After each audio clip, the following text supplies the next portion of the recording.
The air was thick with the scent of wet earth as the storm raged overhead. The sky was deep gray, swirling in the aftermath of the afternoon rain, and the trees outside the car seemed to bend and moan under the gust of wind.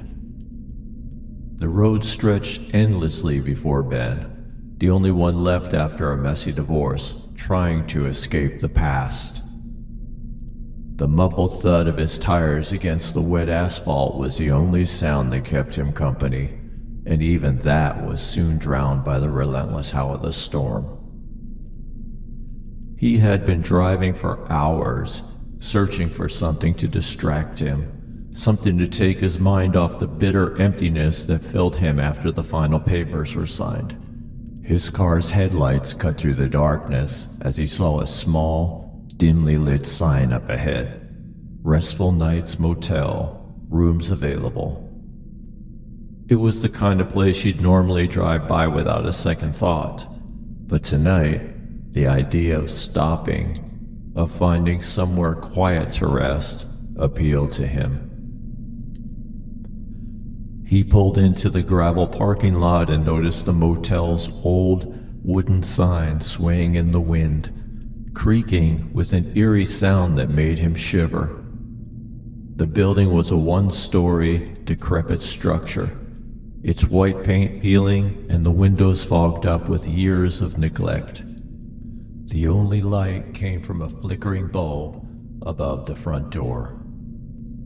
Ben climbed out of his car and walked to the office, his footsteps crunching loudly in the silence.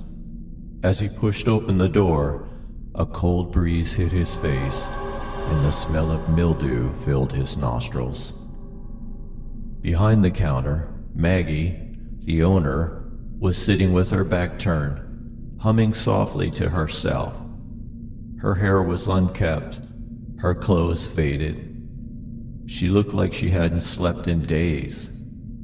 When she turned around, her pale face seemed oddly familiar, though Ben couldn't place it where he'd seen it before. "Can I help you?" Maggie asked, her voice raspy, but with a strange sweetness to it. "Yeah, I need a room for the night," Ben said, trying to ignore the discomfort that crept up his spine. Something about this place didn't feel right. "Of course," she said, giving him a tired smile as she handed him a key to the room 7. "You're in for a quiet night. Most of our guests are long gone." Ben thanked her, took the key, and walked to his room. It wasn't much, a small, dimly lit space with faded wallpaper and a lumpy bed.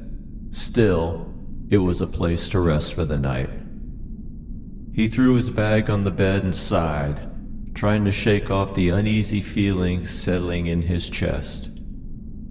As he sat down on the bed, he thought he heard a faint scratching sound. It came from behind the walls, like something was moving in there, slowly, deliberately. But the storm outside drowned out any real noise, and he assumed it was just the house settling. However, just as he was about to lay down and close his eyes, he heard a loud bang from the room next door. Ben shot up, his heart racing. The bang was followed by a few seconds of silence, then muffled voices. He strained his ears, listening. The voices were too quiet to make out, but there was an underlying tension in their tone. They seemed angry, as if they were arguing. He stood, grabbed his jacket, and crept outside, making his way to the neighboring room. He hesitated for a moment, then knocked on the door. The arguing stopped, and after a moment, the door cracked open slightly. A pair of dark, suspicious eyes stared out at him. It was a man, tall, unshaven, wearing an old baseball cap. "Can I help you?" he asked, his voice sharp. I heard a noise," Ben stammered, uneasy. Is everything okay?" The man gave him a long, hard look, then glanced over his shoulder. "Everything's fine," he said curtly. "Just some personal stuff. Go back to your room, all right?" Before Ben could say another word, the door slammed shut. Confused and unsettled, Ben returned to his room, but sleep wouldn't come.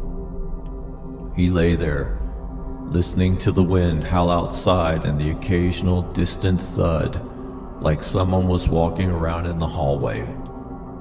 But no one passed by.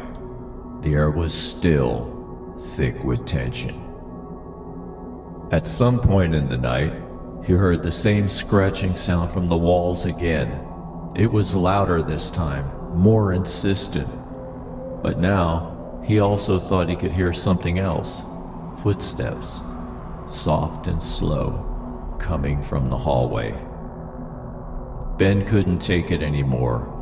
He grabbed his phone and stepped outside again, this time walking down the empty corridor. The entire place seemed deserted, yet it felt like someone or something was watching him. He reached the end of the hall and noticed a door that was slightly ajar. The light inside flickered, casting strange shadows. Ben hesitated, then pushed the door open. Inside, the room was empty, but the floor was covered in dust, and the walls were lined with strange old photographs of smiling families. But something wasn't right with them. Their eyes seemed hollow, lifeless, like they had been edited out of the moments they were meant to represent. Suddenly, a voice whispered from behind him, "Leave this place. It's not safe." Ben spun around. It was Maggie. Her face was pale, her eyes wild. "You shouldn't have come here. They don't let people leave, not after they've stayed too long."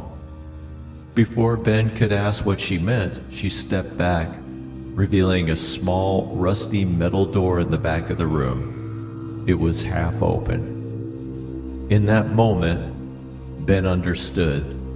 The scratching sounds, the voices in the walls, it all made sense. The missing guest, the old photographs.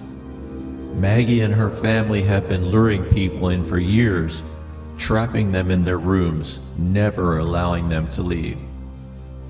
"Help me," Ben whispered, his voice shaking. But it was too late. The shadows around him grew darker, and the door slammed shut, trapping him in the room with them. And somewhere deep in the walls, behind the old rusted pipes, the scratching started again, and it never stopped.